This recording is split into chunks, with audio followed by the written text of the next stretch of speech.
আসসালামু আলাইকুম সুপ্রিয় দর্শক মণ্ডলী, সংবাদপত্র প্রতিদিন আয়োজনে স্বাগত জানাচ্ছি। আমি আরিফুল পল্লব। বিভিন্ন জাতীয় সংবাদপত্রের প্রধান শিরোনাম নিয়ে আমাদের এই আয়োজন।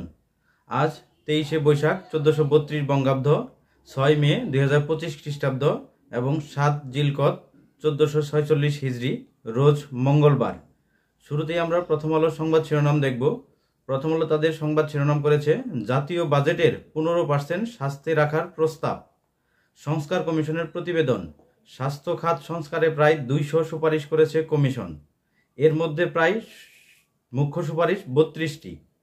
সুপারিশগুলোর মধ্যে মূল সুপারিশগুলো হচ্ছে: সংবিধানে প্রাথমিক স্বাস্থ্যসেবাকে আইনি অধিকার হিসেবে স্বীকৃতির সুপারিশ, বাংলাদেশ স্বাস্থ্য কমিশন, বাংলাদেশ হেলথ সার্ভিস ও স্বতন্ত্র পাবলিক সার্ভিস কমিশন স্বাস্থ্য গঠনের সুপারিশ, স্বাস্থ্য খাতে মূল বাধা দুর্নীতি, ব্যবস্থাপনার দুর্বলতা এবং নিম্নমানের শিক্ষা ব্যবস্থা, তামাক, মিষ্টি পানীয়, ট্রান্সফ্যাট ইত্যাদির উপর কর বাড়িয়ে সেই অর্থ স্বাস্থ্য খাতে দেওয়ার প্রস্তাব, জাতীয় নারী স্বাস্থ্য ইনস্টিটিউট গড়ে তোলার সুপারিশ, প্রত্যেক রোগীকে চিকিৎসকের ন্যূনতম 10 মিনিট সময়, 24 ঘন্টা ফার্মেসি চালু এবং সরকারি হাসপাতালের সময়সীমা সকাল 9টা থেকে বিকাল 5টা পর্যন্ত করার সুপারিশ, নতুন ওষুধের গবেষণায় আর্থিক প্রণোদনা দেওয়ার সুপারিশ। দৈনিক আমার দেশ তাদের প্রধান শিরোনাম করেছে, জুলাই গণহত্যার বিচার দেখতে চায় ইইউ, ডিকাপ্টকে রাষ্ট্রদূত মিলার, সরকারের সংস্কার কার্যক্রমে অকুণ্ঠ সমর্থন, নির্বাচনের সময় নিয়ে কোনো চাপ দেবে না ইইউ, সংস্কার কার্যক্রমে পর্যাপ্ত সময় প্রয়োজন, রাজনৈতিক সমাধান ছাড়া রোহিঙ্গাদের প্রত্যাবাসন টেকসই হবে না। দৈনিক যুগান্তর তাদের প্রধান শিরোনাম করেছে, পলাতক আওয়ামী গডফাদারের নানা অপতৎপরতা, বড় নাশকতার আশঙ্কা, পুলিশের লুট হওয়া 1375 অস্ত্র এবং 2,57,859 রাউন্ড গোলাবারুদের বড় অংশ নিষিদ্ধ ছাত্রলীগ ও যুবলীগ নেতাদের হাতে, অবৈধ অস্ত্রের বিষয়ে মামলা হচ্ছে, ষড়যন্ত্রকারীদের বিরুদ্ধে সাইবার আইনে ব্যবস্থা নেওয়ার প্রক্রিয়া চলছে বলেছেন আইজিপি। দৈনিক জনকণ্ঠ তাদের প্রধান শিরোনাম করেছে, খালেদা জিয়া ফিরছেন আজ, নেতাকর্মীদের ব্যাপক শোডাউন, বিমানবন্দর থেকে গুলশানের বাসা পর্যন্ত কঠোর নিরাপত্তা। দৈনিক নয়া দিগন্ত তাদের প্রধান শিরোনাম করেছে, বিদেশ নির্ভরতা কমানোর সুপারিশ, স্বাস্থ্য সংস্কার কমিশনের রিপোর্ট পেশ।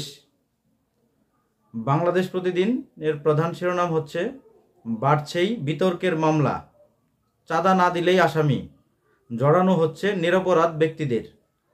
আইন বিশেষজ্ঞরা বলছেন, মামলার মেরিট নষ্ট হবে, সুযোগ নেবে ফ্যাসিস্টরা। দৈনিক কালবেলা তাদের প্রধান শিরোনাম করেছে, মতিঝিল আইডিয়াল স্কুল অ্যান্ড কলেজের দুর্নীতির বিষয়ে তারা নিউজ করেছে। 16 বছরে 300 কোটি টাকার ভর্তি বাণিজ্য, ভর্তি হওয়া মোট শিক্ষার্থীর 4.5% জালিয়াতির মাধ্যমে। তদন্তে নেমেছে শিক্ষা মন্ত্রণালয়, শাস্তির বিধান না থাকায় বেপরোয়া গভর্নিং বডির সদস্যরা। দৈনিক সমকালের প্রধান শিরোনাম হচ্ছে, সচিবালয়ের নন ক্যাডার কর্মকর্তাদের মাঠ পর্যায়ে পাঠাতে বিধিমালা হচ্ছে, জনপ্রশাসন মন্ত্রণালয়। নতুন নিয়োগ বিধিমালা সংক্রান্ত কমিটি গঠন, এক পক্ষ বিরুদ্ধে আরেক পক্ষ স্বাগত জানিয়েছে। জেলা উপজেলা কর্মকর্তারা আসবেন সচিবালয়ে, সবার পদোন্নতি একই নিয়মে হবে। দৈনিক কালের কণ্ঠ তাদের প্রধান শিরোনাম করেছে, প্রশ্নবিদ্ধ মামলা, নেপথ্যে বাণিজ্য, ঢালাও আসামির নেপথ্যে বাণিজ্য, নিরপরাধ ব্যক্তিদের নাম জড়িয়ে কোটি টাকা হাতিয়ে নিচ্ছে চক্র, অনেক বাদী চেনে না আসামিকে, আবার আসামি চেনে না বাদীকে, জুলাই অভ্যুত্থানের পর 600 হত্যা মামলা দায়ের, সন্দেহভাজন আসামির মধ্যে নিরপরাধ ব্যবসায়ী, শিল্পপতি, অভিনেতা, অরাজনৈতিক ব্যক্তিরাও রয়েছেন। পুরো ভিডিওটি দেখার জন্য ধন্যবাদ এবং আগামীকালের আয়োজন দেখার আমন্ত্রণ জানিয়ে আজকের মতো বিদায় নিচ্ছি। খোদা হাফেজ।